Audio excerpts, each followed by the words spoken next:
ஒரு ஈஸியான டேஸ்டான சிக்கன் கிரேவி ரெசிபி பார்க்கலாம் வாங்க. இதுக்கு ஃபஸ்ட்டு ஒரு கடாயில் தேவையான அளவு எண்ணெய் ஊற்றிக்கலாம்.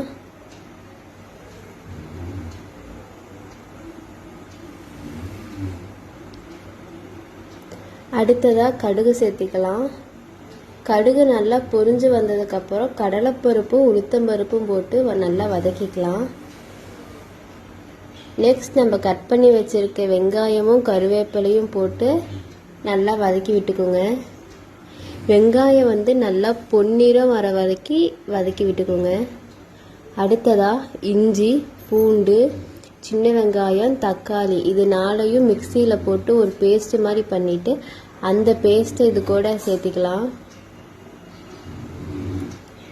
இந்த சிக்கன் கிரேவி பார்த்திங்கன்னா சூடான சாதம், இட்லி, தோசை எல்லாத்துக்கூடையும் நம்ம தொட்டு சாப்பிட்றதுக்கு டேஸ்ட்டாக இருக்கும்.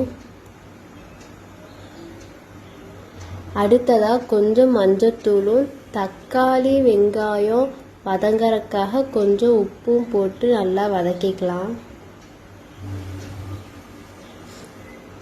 நல்லா வதங்கினதுக்கப்புறம் நம்ம சுத்தம் பண்ணி வச்சுருக்க சிக்கனை இது கூட போட்டு நல்லா பரட்டிக்கலாம்.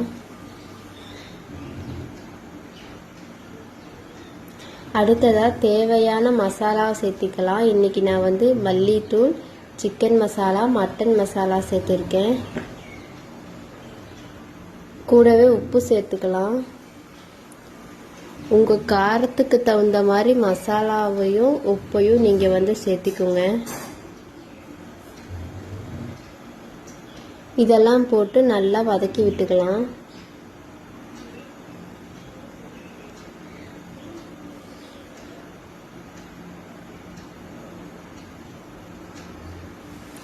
இப்போ ஒரு 2 நிமிஷம் மூடி வச்சு நல்லா இப்படி வதங்கி வந்ததுக்கப்புறமா தண்ணீர் சேர்த்திக்கலாம்.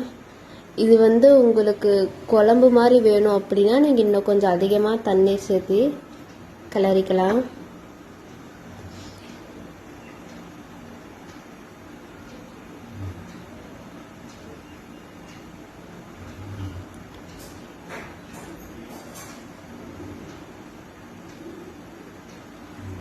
ஒரு 5 நிமிஷம் நல்லா மூடி போட்டு வேக வச்சதுக்கு அப்புறமா உங்களுக்கு நம்மளோட டேஸ்டான ஒரு ஈஸி மெத்தடில் சிக்கன் கிரேவி ரெடி ஆயிரும்.